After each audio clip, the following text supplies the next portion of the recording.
bala may mën a wax ak yéen ngeen clash.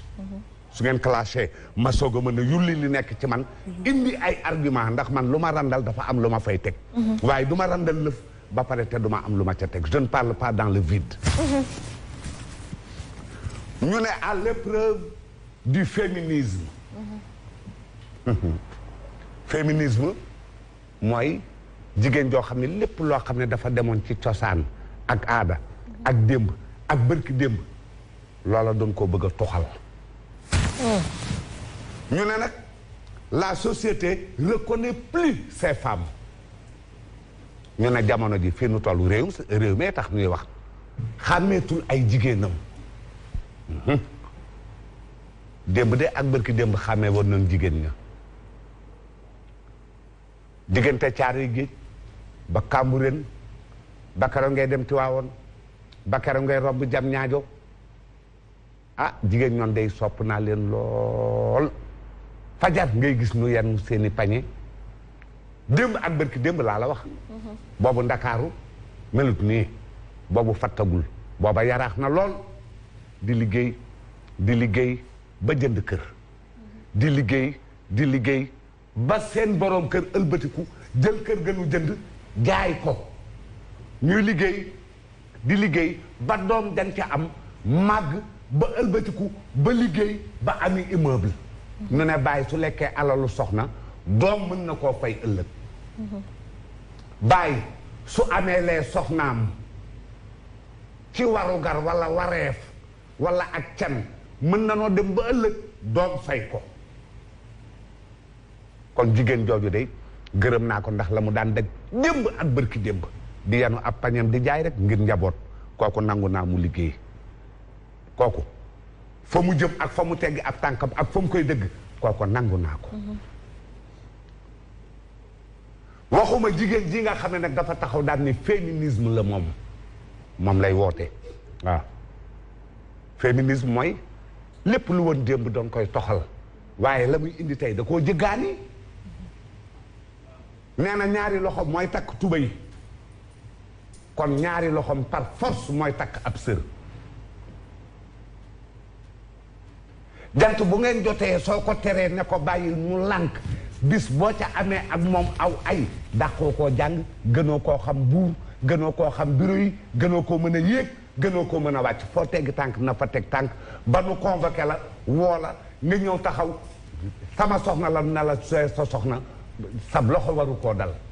dama koy tere mu génn dem liggéey nekk day liggéey ndax dafa war a liggéey ndax jigéen la jigéen daa war a liggéey.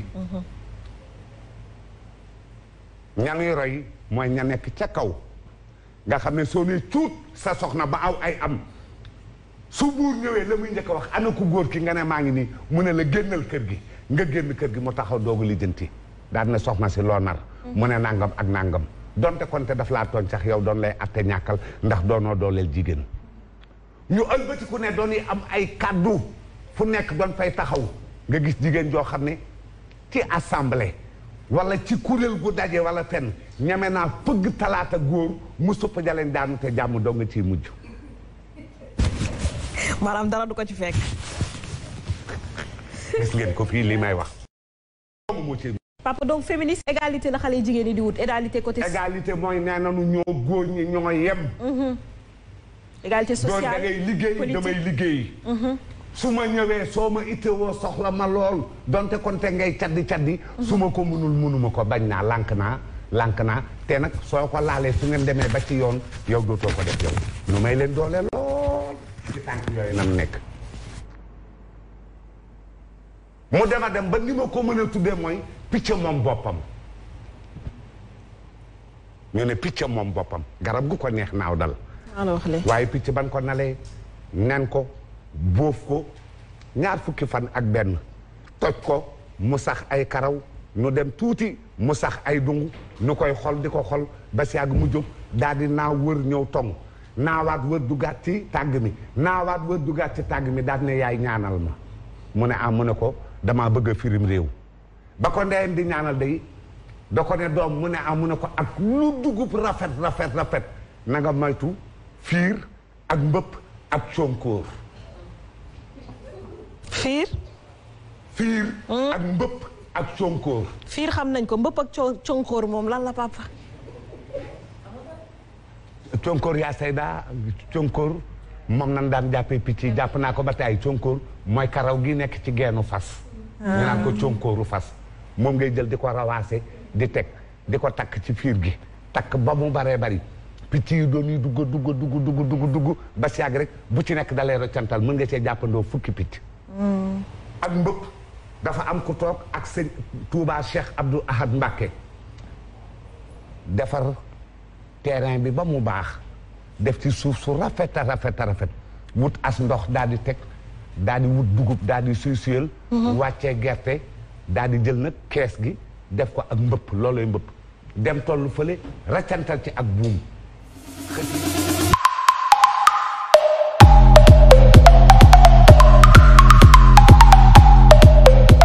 Jamais demander à ce qu'on le trompe na nit ñi wax rek dëgg ne dinañu jéem suñu kéemtalaay kàttan mbir yi dox ci niñ ko yaakaare na ci ku ci ne jàpp il faut responsabiliser les Sénégalais mais moi ça me permet un peu de revenir ci Oustaz merci Bouba d'avoir dit que quand même Sénégal c'est un pays parce que on a dit les lieux de culte mais nous en tant que musulmans on est tellement fiers on a tendance à omettre effectivement suñu mbokk catholique yi te ci dispositif bi lañ bokk même les athées les animistes ci dispositif bi lañ bokk parce que on est dans une république léegi nag situation bi am j'ai bien aimé également l'intervention de Birima mais il ne faut pas que yow li nga wax ñu interpréter ko comme quelque chose qui convoque le conflit parce que c'est loin d'être ton intention loolu mooy sa yéene li nga wax da nga ko teg dafa am foo ko teg il faut quand même que nit ñi génn ci yenn interprétation dama jàpp ni lii parce que omarienne yi lii lañ décidé église bi décidé lii ñeneen décidé lee mais c'est pas conflictuel c'est complémentaire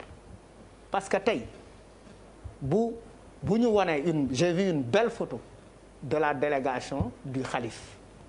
ñu takk masque mu rafet un xalif bi bu takkee masque rek ça veut dire effectivement Pierre war nga yor image bi war ñu ko je vous invite Pierre vous autres Sénégalais à faire comme moi parce que man maay xalif bi c'est important liñ ci mën a jàng mooy il y a certains qui ont choisi d'aller prier ça veut dire on va apprendre à vivre en présence du virus parce que on commet l'erreur souvent de dire vivre avec le virus Malal waxal wolof waaye xam nga dañu am souvent tendance di wax vivre avec le virus mooy virus bi nekk ci yow ngay dund ak moom ñu lay jox ay antirétroviraux virus bi xamaguñu sax fu mu ne donc en fait vivre en présence du virus bi mu ngi fi dañuy dund ak moom ni ñuy dund ak moom mooy ubbi nañu marché yi même bu ñu xamee ni la distanciation li ñuy woowee distanciation sociale te distanciation physique la nit ñi duñu respecter distance physique boobu donc loolu mooy nit ñi dinañ jokkalante dinañ waxante et cetera mais di dund ak mbir mi président bi choix bi mu def c'est très simple choix bi mu def c'était entre parce que ñu ngi ci diggante c'était entre effectivement choix bi mu def mooy man damay tànn assouplir wala ma tànn faire face à une crise sociale boo xamante ne sans précédent nit ñi xiif nañ donc mon choix est éminemment économique parce que dafa ne marché yi 6 jours sur 7 ubbi luuma yi également fexe nit ñi di dem di dikk marché lu jëm ci marché yi parce que marché même bu fekkee benn jour la transmission mën na am même bu fekkee ñaari fan la transmission mën na am donc liñ ci mën a wax rek moom mooy li ci ñiy décider leneen li dafay simplement li muy def rek moom mooy mottalante la on va vivre avec le virus parce que li ma fi may tëjee mooy mais moyen quand même yi Touba am pour mën a teg un dispositif sécuritaire en termes d'organisation jàkkaay murit bu Baay mënu ko jàkkaay murit bi jàkkaay Tijaan bi nekk xëy na Yëmbal mënuñu ko parce que gis nañ tey ci julli juma la distance sociale n'est pas respectée c'est-à-dire bu ñuy jëm ci yenn yi également il faut que ñu comprendre lan moo mën a ne ak lan moo mënul ne mais surtout fii il s'agit de liberté et de responsabilité liberté ak responsabilité nag il faut trouver l'équilibre bu ñu trouver wul équilibre bi dara du baax ci li ma la wax ni une minute rek xam nga boo xoolee sama commencement dama indi ñetti cas am na ñoo xam tëjuñu woon bi état waxee ñoom ñu ngi doon julli jël seeni matuwaay distance am ñoo xam dañoo tëjoon ndax état am ñoo xam mosuñoo tëj léegi ci bii ne laa doon développé ñi xam mosuñoo tëj dañoo tëjoon ñoom